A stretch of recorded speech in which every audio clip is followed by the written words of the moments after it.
akan datang, masyarakat ekonomi ASEAN akan segera berlangsung. Tujuan ideal dari pembentukan masyarakat ekonomi ASEAN adalah bagaimana menjadikan 10 negara ASEAN ini menjadi basis produksi bersama dan pasar tunggal, dan dengan itulah kita bisa mencapai efisiensi dan kesejahteraan bagi 600 juta yang tinggal di wilayah ini, dan setelah itu ASEAN menjadi bagian dari masyarakat ekonomi dunia. Ideal sekali apa yang ingin dicapai, tetapi dengan produk dan juga industri yang relatif sama. Yang menjadi persoalan adalah bagaimana negara-negara ASEAN menyesuaikan dirinya. Bagaimana kemudian non-tarif barrier tidak menjadi andalan untuk membuat setiap negara berusaha melindungi produk mereka. Dan bagaimana Indonesia mampu melindungi produk kita. Bersama saya, Surya Pertomo, inilah Economic Challenges.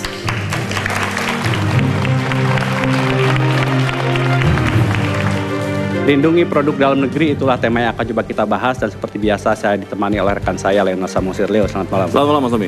Kita membahas sesuatu yang sangat penting karena ini mendesak sekali. Siapa Betul. saja narasumber yang telah hadir? Ya, ada 6 orang yang sudah hadir bersama kita Mas Tommy. Yang pertama adalah Edi Putra Irawadi, Deputi Menko Perekonomian. Mohon tepuk tangan untuk Pak Edi. Selamat malam Pak. Kemudian Wakil Ketua Komisi 6 DPR Mas Tommy, Azam Asman. Pak Azam, selamat malam. Kepala Badan Sertifikasi atau Standarisasi Nasional, mohon maaf, Badan Standarisasi Nasional BSN, Pak Bambang Prasetya. Selamat malam Pak Bambang. Direktur Utama Sukovindo, Bahder Johan Budin. Pak Bahder, selamat malam. Direktur Eksekutif APKI, Liana Bratasida Buliana, selamat malam. Dan yang keenam adalah Direktur Utama PT Panggung Elektrik Citra Buana, Ali Subroto. Pak Ali, selamat malam. Itu Mas Tommy yang akan membantu kita memahami betapa pentingnya standarisasi untuk bersiap menghadapi MIA. Baik, nanti kita akan coba bahas, namun sebelum kita mulai diskusi, mari kita lihat tayangan berikut ini. Neraca perdagangan Indonesia mencatatkan defisit perdana sepanjang tahun ini pada bulan November. Penyebabnya adalah, untuk kali pertama sejak April 2014, perdagangan non-migas mengalami defisit hingga 290 juta dolar. Harga komoditas ekspor, barang-barang ekspor kita ini memang masih terjadi penurunan, jadi belum membaik, belum menaik seperti apalagi dibandingkan dengan tahun 2014 yang masih baik dulu. Ini dari November dibandingkan dengan Oktober aja masih banyak yang terjadi penurunan. Jadi harga komoditas internasional yang menyebabkan ya, ekspor kita juga walaupun ada beberapa yang volumenya cukup meningkat, tapi karena harganya terjadi penurunan dari secara total terjadi penurunan ya. Padahal Indonesia akan segera memasuki pasar tunggal ASEAN. Mendekati pasar bebas ini, produk-produk impor masih saja membanjiri Indonesia dan mengancam produk dalam negeri. Bahkan, sejak 2011 hingga 2015, pemerintah masih menemukan ribuan produk impor yang tidak sesuai dengan standar nasional Indonesia. Untuk menjadi pemenang dalam persaingan pasar bebas, Indonesia harus memiliki standar yang tinggi dalam berproduksi. Karena sebagai negara terbesar di ASEAN, Indonesia harus mampu menjadi basis produksi jika tak ingin sekedar menjadi pasar. Untuk itu, diperlukan sinergi kuat antara pemerintah dan pelaku usaha untuk menerapkan standarisasi produk, agar produk dalam negeri mampu unjuk gigi. Sanggupkah pemerintah melindungi produk dalam negeri?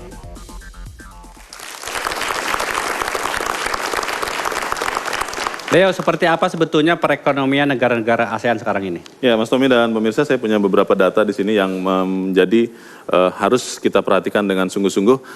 Kita baru saja memperoleh rilis dari Badan Pusat Statistik yang menggambarkan bahwa untuk pertama kalinya untuk Indonesia dalam neraca perdagangan di bulan November 2015 kita mencatatkan defisit 350 juta dolar. Kalau kita melihat dari Januari 2015 bahkan dari April 2015, sebetulnya di tengah kelesuan ekonomi global ataupun regional, Indonesia sebetulnya masih mencatatkan surplus. Tapi ini menjadi tanda tanya besar kenapa kita mengalami defisit. Kita melihat apa yang menyebabkan defisit itu adalah karena pada bulan November neraca non-migas kita untuk pertama kalinya juga mengalami defisit minus 0,29 miliar dolar, dan itulah yang membuat kemudian secara total neraca perdagangan Indonesia juga minus atau defisit di November 2015. Kita melihat bahwa sebetulnya negara tujuan impor non-migas kita itu kebanyakan dari ASEAN dan dari Uni Eropa dan negara-negara utama lain, dan kita melihat, kalau kita melihat bagaimana negara tujuan utama ekspor non-migas, kita masih melihat juga masih lebih banyak ke ASEAN dan negara utama lain, 20% dan 49%.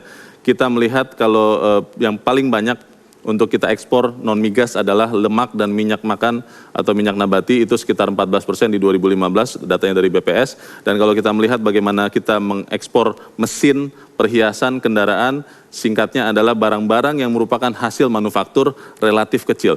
Ini menjadi warning, menjadi peringatan kita bagaimana kemudian kita bisa bersaing dengan negara-negara ASEAN ketika masyarakat ekonomi ASEAN berlaku, karena manufaktur kita relatif masih kecil. Kita melihat di sini struktur golongan barang impor non-migas, sumbernya dari BPS, juga memperlihatkan bahwa kita masih banyak mengimpor barang-barang yang membantu industri kita, mesin dan peralatan mekanik, mesin dan peralatan listrik, masih lebih banyak kita impor karena rupanya Indonesia masih belum bisa membuat barang-barang ini. Kalau kita tidak bersiap dalam memperkuat industri manufaktur kita, mungkin jangan-jangan masyarakat ekonomi ASEAN kita hanya akan menjadi penonton, dan standar salah satu yang menjadi faktor penting juga harus diperhatikan betul, Mas Tommy. Baik, Leo, terima kasih. Pak Edi, saya ingin mulai dari Pak Edi. Pak Edi, Presiden Jokowi mengatakan bahwa Indonesia siap untuk menghadapi masyarakat ekonomi ASEAN. Bahkan Presiden mengatakan kesiapan itu 94,1%. Apa yang dimaksud dengan Presiden itu? Terima kasih Mas Tommy. Sebenarnya masyarakat ekonomi ASEAN itu kan 2003 Concord Bali ya. Artinya 10 negara serumpun ini bekerja sama untuk membangun kekuatan bersama. Jadi membangun suatu rumpun bambu yang sama-sama kuat, bukan rumpun pisang. Ada yang tinggi, ada yang rendah. Itu ya sebenarnya. Nah, kita mempunyai kekuatan keunggulan-keunggulan yang sebenarnya belum teroptimal. Artinya, apa keunggulan kita, Pak Edi? salah kita keunggulan kita sebenarnya kita memiliki saya katakan keunggulan kita adalah sebenarnya di sisi kita adalah kita mempunyai sumber daya yang bisa dioptimalkan lagi. Yang kedua adalah ini adalah masalahnya titik logistik. Saya katakan. Yang ketiga sebenarnya kita tidak banyak ini adalah keunggulan standar yang tidak kita ungkapkan. Dari liberalisasi perdagangan yang lalu, single market, itu sebenarnya komponennya tarif sudah selesai lah tahun 2010. Non tarif sudah dilarang. ROO, ROO lah, kemudian ASEAN Single Window. Satu yang belum teroptimal itu adalah standar sama TBT, Technical Barrier. Ini sebenarnya keunggulan kita untuk menyerang maupun keunggulan kita untuk bertahan. Ya, Pak, iya, jadi standar itu adalah salah satu daripada kekuatan kita untuk menyerang maupun bertahan. Baik. Ini yang saya pikir, ada 3 Mas sebenarnya. Di dalam perjanjian itu ada 3, ada rezim harmonisasi standar, ada rezim namanya single regulatory, ada rezim yang lagi yang namanya MRA. Nah inilah saya kira banyak produk-produk kita yang diintegrasikan tuh harus kita sesuaikan dengan standarnya untuk menyerang maupun untuk bertahan. Baik. Itu kira-kira. Saya ingin sekarang tanya Pak Bambang. Pak Bambang, bagaimana menjelaskan pentingnya standarisasi dan seberapa jauh itu bisa jadikan tools untuk melindungi dan untuk menyerang tadi? Ya, kalau benchmark internasional ya, kalau di WTO itu kan selalu menggunakan istilahnya STRACAP ya. Standar, regulasi teknik, kemudian conformity assessment. Jadi ada standarnya, kemudian ada conformity assessment itu bagaimana penilaian kesesuaiannya. Bagaimana menjamin bahwa apa yang ditulis itu benar. Dan siapa yang mengeluarkan itu harus sesuatu yang berstandar internasional sama. Seberapa banyak yang sudah dilakukan standarisasi untuk produk Indonesia dan sejauh mana itu bisa dipakai untuk melakukan proteksi terhadap produk-produk dari luar? Ya, untuk sejauh ini penggunaan standar yang untuk memproteksi itu kebanyakan melalui regulasi teknis yang oleh Kementerian Sektoral, dan kebanyakan ini yang menyangkut masalah keselamatan, keamanan, kesehatan, dan kalau ada dampak dengan lingkungan ya, itu yang dinamakan SNI wajib, itu sekitar 27 ya jumlahnya itu. Ini masih kurang kalau menurut saya. Tapi di balik itu juga ada proteksi lain kalau menurut saya yang ideal itu produk yang masuk itu harus berstandar, apapun standarnya ya. Wajib itu ya Pak ya? Wajib ya Pak ya, ada standarnya ya? Kalau misalnya yang diwajibkan kan baru 270. Tapi kan yang itu kan banyak sekali. Banyak sekali sehingga kalau menurut saya wajib salah satu barrier. Tapi juga harus kita ingat bahwa kalau wajib itu tidak boleh diskriminasi. Karena dalam negeri harus juga ikut. Nah ini yang kajiannya agak kadang-kadang agak harus lama ya. berlaku sama ya Pak. Berlaku Baik. sama, betul. Nanti saya ingin tanya, kebetulan di sini ada 3 pelaku usaha. Seperti apa mereka mempersiapkan industri mereka, tapi kita harus jeda terlebih dahulu, jangan kemana-mana. Tetaplah di Economic Challenges.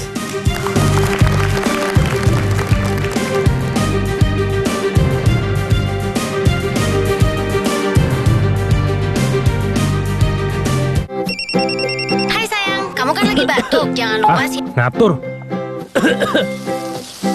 Bikin tambah batuk tahu.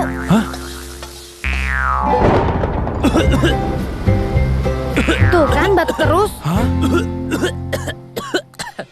Nih, komik herbal meredakan batuk berdahak. Komik herbal dari daun lagundi yang dipercaya meredakan batuk dan mengencerkan dahak. Mau batuk lagi? Komik herbal, obat herbal redakan batuk. Cucuku bilang, kadang sangat sulit bangkit dari kekalahan. Tapi dia selalu semangat mencoba lagi. Mau jadi seperti kakek katanya.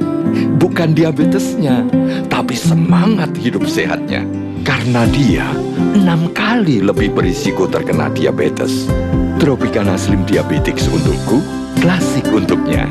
Tropicana Slim terpercaya menemani diabetes selama lebih dari 40 tahun. Nikmati terbang bersama Batik Air dengan film terbaru dan permainan layar sentuh. Anda juga dapat menghubungkan laptop selama perjalanan dan pelayanan yang disajikan awak kabin kami. Batik Air, kini terbang dari atau ke Bandara Halim Perdana Kusuma juga Soekarno-Hatta. Aku cinta, Anda cinta, semua cinta buatan Indonesia.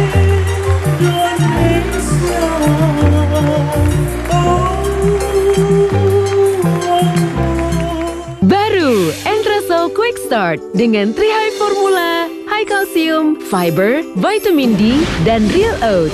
Sereal praktis, bernutrisi, dan mengenyangkan. Start your day with Entrasol Quick Start. Tanpa disadari, orang Indonesia mengonsumsi gula berlebih. Dan kalori berlebih dari gula meningkatkan risiko diabetes. Ganti gula dengan Diabetasol Sweetener. Urusan diabetes, percayakan pada ahlinya. Pilihan nomor 1, diabetes. Sukovindo kokoh sebagai perusahaan inspeksi, sertifikasi, dan pengujian terpercaya.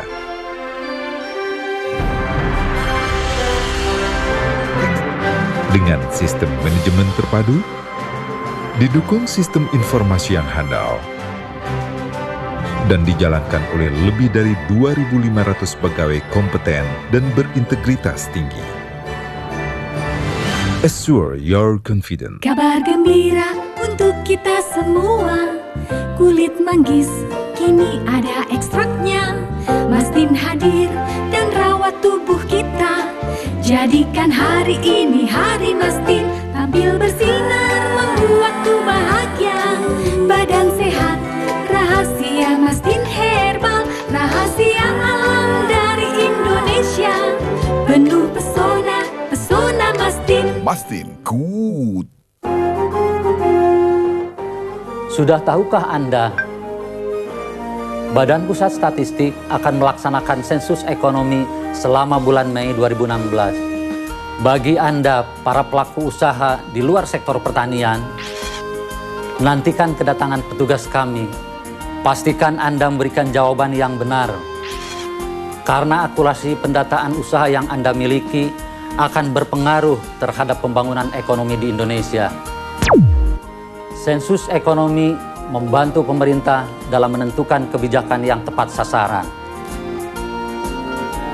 Ayo pengusaha Indonesia, siapapun dan apapun usaha kita, mari sukseskan Sensus Ekonomi 2016. Berkat sensus ekonomi, saya jadi tahu di mana memasarkan produk saya. Sensus ekonomi 2016 jangan lupa loh ya.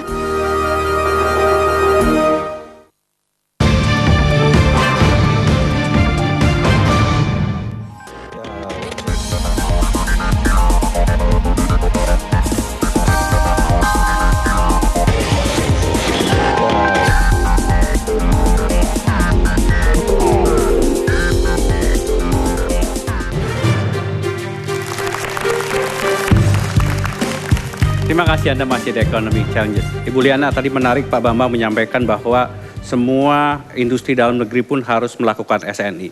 Kalau dari sektor industri pulp dan kertas, sejauh mana teman-teman di industri telah melakukan atau memiliki SNI? Terima kasih Pak Tommy atas pertanyaannya.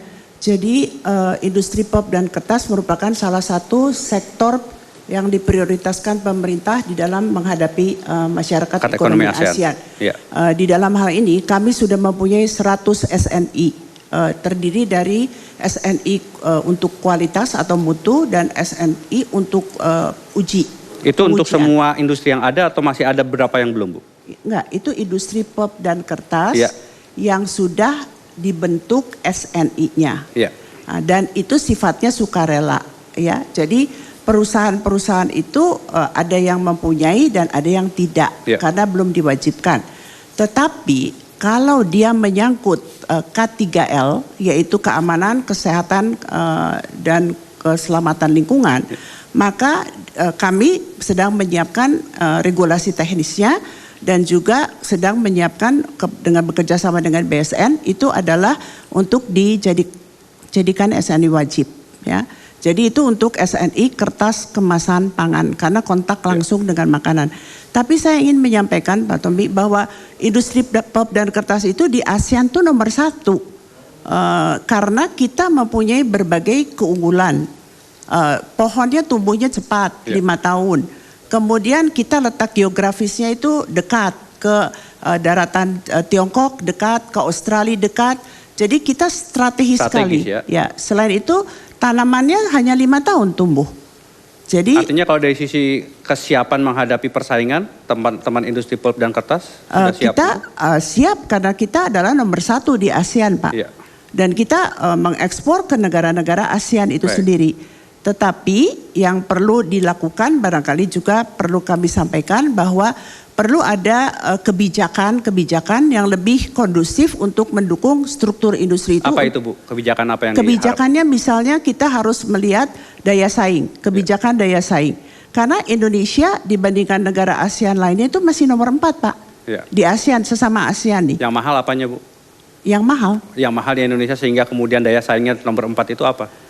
Kebijakan-kebijakan yang belum kondusif kalau menurut saya perlu bukan belum ada tapi harus lebih friendly kepada bisnis. Iklim usaha itu harus lebih digalakan gitu, Pak. Jadi lebih tumbuh. Kita bisa jadi nomor 5 at least di dunia. Sekarang nomor 6, Pak.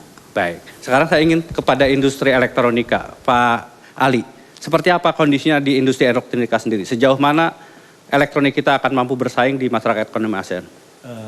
Kita sekarang telah memiliki 6 SNI wajib untuk elektronik ya. Jadi dan ini akan diperluas ke produk-produk lainnya. Sebagaimana kita ketahui bahwa SNI ini memang dipakai untuk defense maupun juga untuk memenangkan persaingan ini di pasar ASEAN aja kan gitu kan.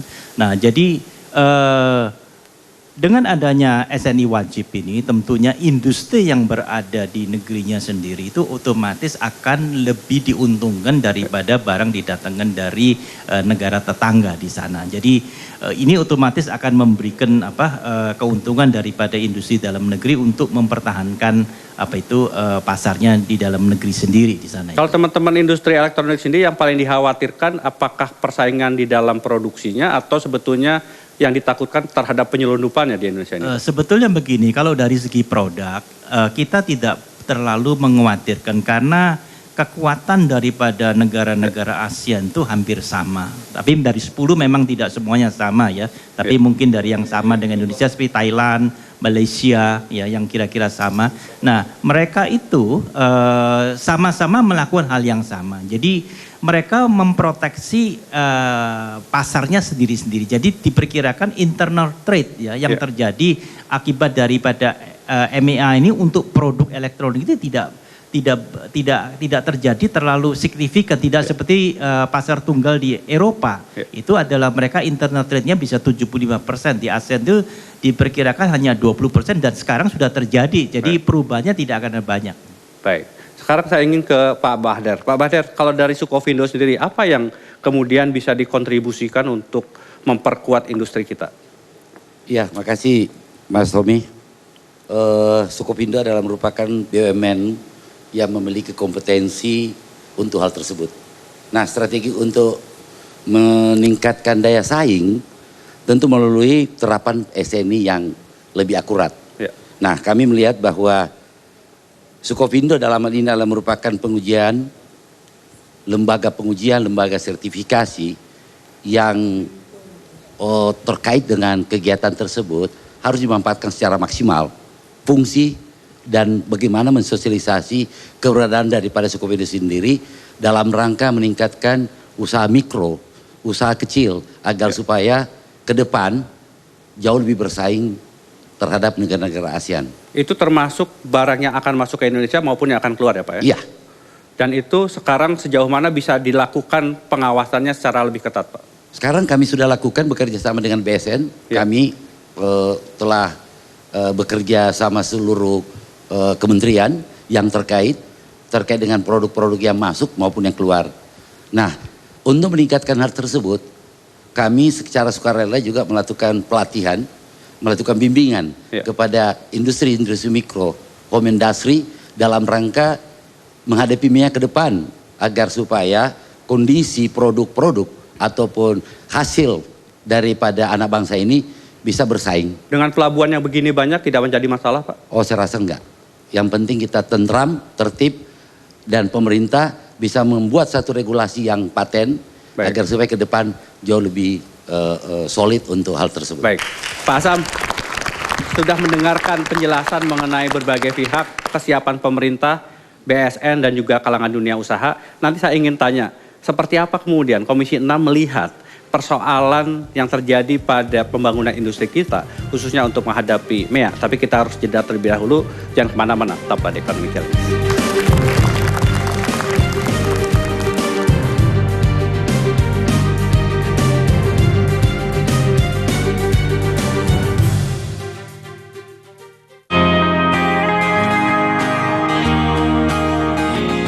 Sumber daya manusia dan teknologi informasi merupakan infrastruktur strategis yang sangat mempengaruhi keberhasilan dalam mengembangkan perbankan syariah.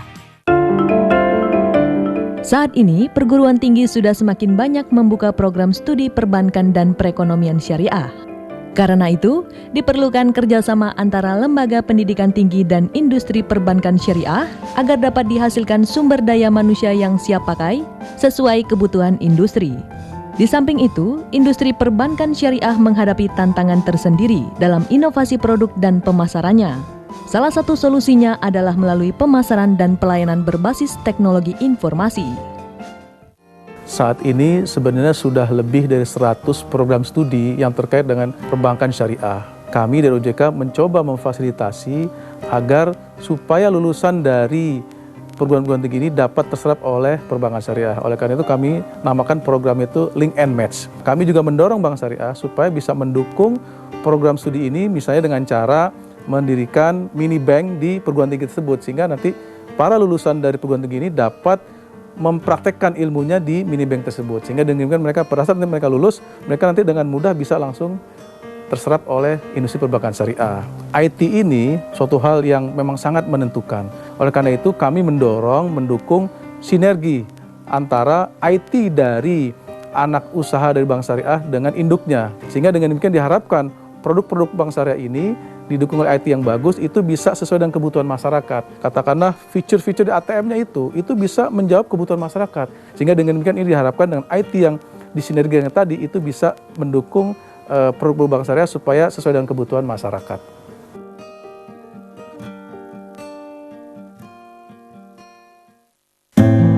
Cucuku bilang, kadang sangat sulit bangkit dari kekalahan, tapi dia selalu semangat mencoba lagi.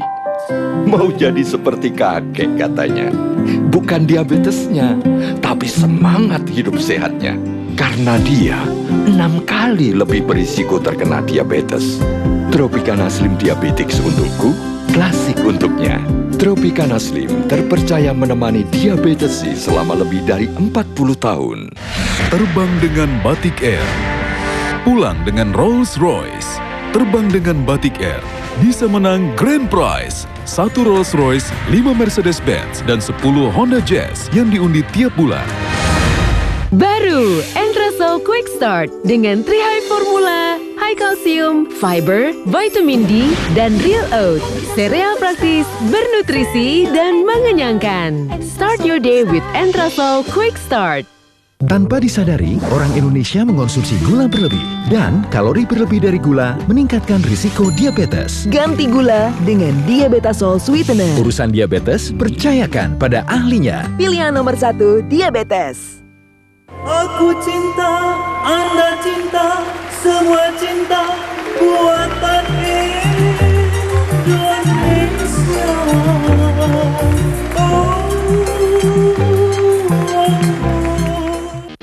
Power Talk setiap Sabtu jam 9:30 pagi.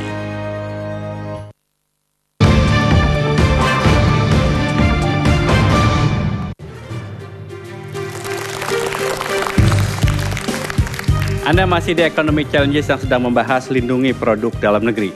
Pak Asam, kalau kemudian mendengarkan pandangan dari pemerintah yang kalangan dunia usaha, tampaknya kita sudah siap untuk menghadapi MEA. Apakah teman-teman di Komisi 6 DPR juga melihat kondisinya sudah begini ideal?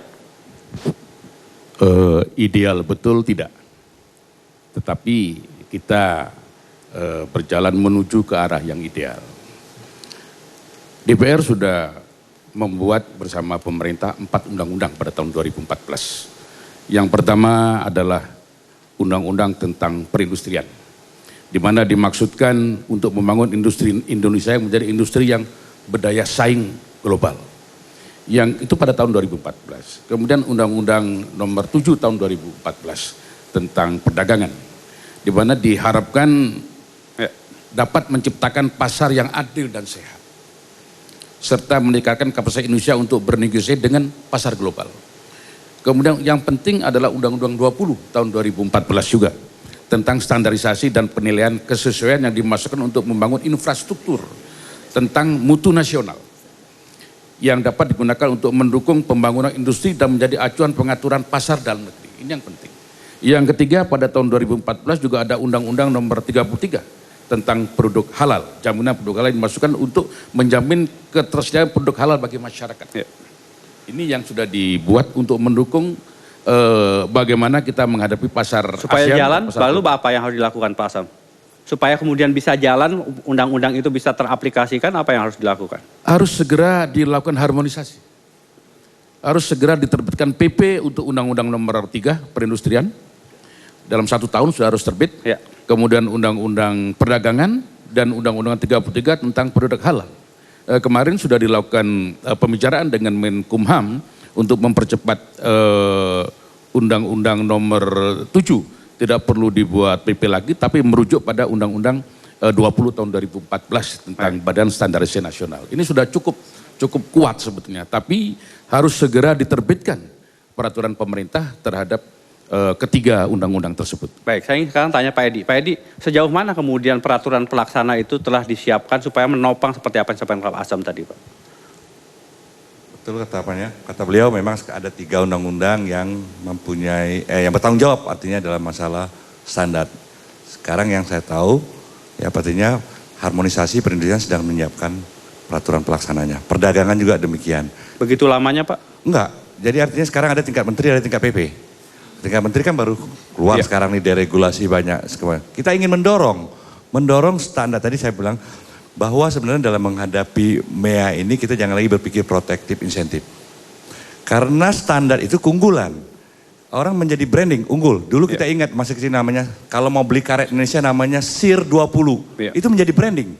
Saya mau pesen karet yang standar Indonesian Rubber 20. Dan itu berlaku di seluruh dunia ya Pak ya? Dunia bilang SIR 20, menjadi keunggulan, branding.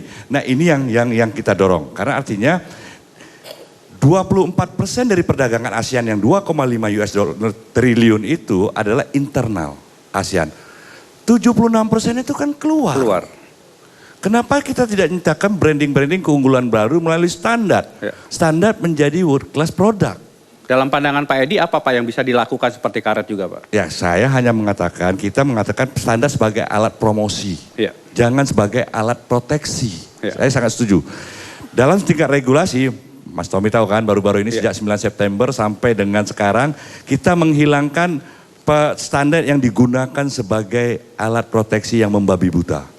Kita mendorong standar sebagai alat promosi bagi produk Indonesia untuk menikmati besarnya pasar kita sendiri maupun untuk menikmati 76% pasar ekstra ASEAN maupun 24% yang di dalam ASEAN sendiri dengan keunggulan standar. Tadi saya bilang kita mempunyai pengalaman ketika orang bicara SIR 20 orang akan ingat itu adalah karet Indonesia yang berstandar internasional. Itu Pak Tommy. Baik, Pak Bambang. Ini menarik sekali Pak Bambang apa yang disampaikan oleh Pak Edi tadi. Bagaimana kemudian kita memfokuskan kepada unggulan-unggulan itu. Tapi kita harus jeda terlebih dahulu. Jangan kemana-mana, tetaplah di Economic Challenges.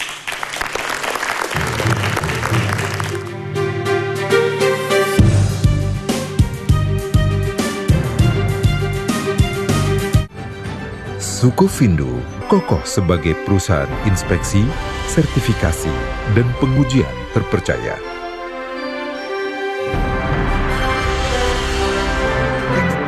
Dengan sistem manajemen terpadu, didukung sistem informasi yang handal, dan dijalankan oleh lebih dari 2.500 pegawai kompeten dan berintegritas tinggi.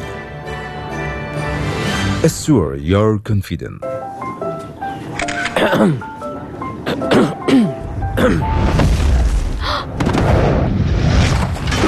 genit sih. So ganteng, so pede. Ini ganteng beneran. Gangguan tenggorokan bikin pede. Panas dalam. Loh, kalau itu minum Komix Lohanko aja. Komix Lohanko dari bahan alami dipercaya sejak dulu meredakan gangguan tenggorokan dan gejala panas dalam. Papa ganteng ya. Udah minum Komix Lohanko. Ganteng bikin pede. Solusinya Komix Lohanko. Aku cinta, Anda cinta, semua cinta buatan Indonesia.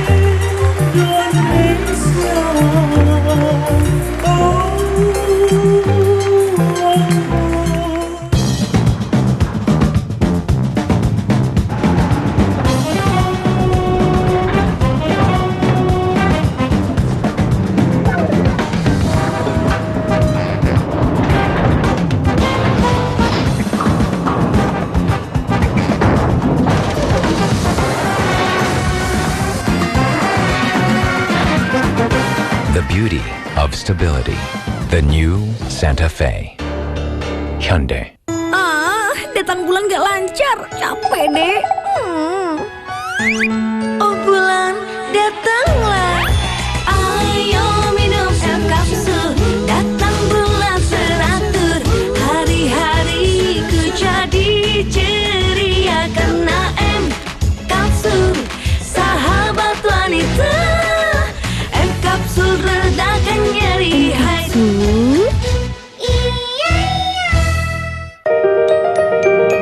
Nikmati kenyamanan terbang bersama Batik Air dengan hiburan film terbaru dan rute penerbangan dari atau ke Bandara Halim Perdana Kusuma juga Soekarno-Hatta.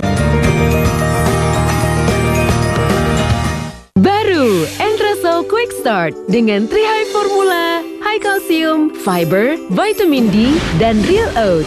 Sereal praktis, bernutrisi, dan mengenyangkan. Start your day with Entrasol Quick Start.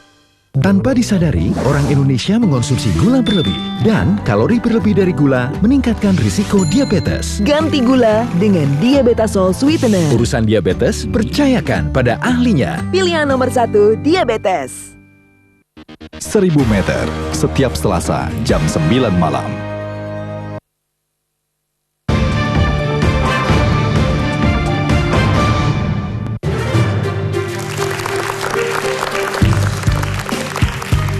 Terima kasih Anda masih di Economic Challenges. Leo, menarik kita sudah mendengarkan mengenai peta dasarnya. Kemudian tadi Pak Asam sudah memprovok kita bahwa semua regulasinya sudah siapkan. Tadi juga Pak Edi mengatakan kita pernah punya kejayaan paling tidak misalnya di karet. Saya ingin ke Pak Bambang. Pak Bambang, apa lagi yang bisa kita lakukan supaya kita jadi pemenang? Ya, setuju sekali dari Pak Eri memberikan contoh yang sangat bagus. Sebenarnya kita udah punya standar itu lebih dari yang sudah kita tetapkan itu lebih dari 10.000. Tapi yang ada sekarang yang bisa available itu 8.500. Karena kan sebagian sudah nggak up to date kan. Dari 8.500 itu sebagian kita usung menjadi standar internasional. Misalnya ada beberapa standar internasional yang dibawa di standar pangan itu di kodek ya. Itu ada beberapa, ada 6 atau berapa itu. Itu salah satu langkah bagi kita menyerbu ya khususnya. Dan sekarang juga kebetulan ada APKI ya, Association Pulp Keeper itu sudah mulai memikirkan nanti tahun 2020 katakanlah, itu orang akan sensitif terhadap standar kertas sebagai packaging. Bagaimana migrasi bahan-bahan yang beracun di dalam kertas, katakanlah kalau ada migrasi ke makanan. Itu standar dunia belum ada. Ini dimulai dari Indonesia, dari asosiasi mengusulkan untuk membuat standar untuk diusung ke standar-standar internasional. Jadi kita bisa meng-create itu ya Pak ya? Bisa meng-create, bahkan kita di forum ISO, AIC yang elektronik, kemudian di kodek kita aktif di sana. Dan untuk itu beberapa ISO juga ada membernya dari Indonesia, ada yang menjadi ketuanya di dalam komite teknisnya sana. Dari kacamata Pak Bambang, apa bisa menjadi unggulan kita selain pulp dan kertas yang lainnya Pak? Banyak sekali, kayak misalnya tadi oil palm saya kira juga bagus, dan karena oil palm cuma nanti sebagai, kalau bicara MEA, berarti kan kita bicara basis produksi ya, mungkin dengan Malaysia ya. Kemudian kalau bicara karet kita dengan Thailand, mungkin kakao kita sendirian. Saya kira banyak. Produk perikanan kita kan share-nya 14% produk dunia, nomor 2 setelah China kan.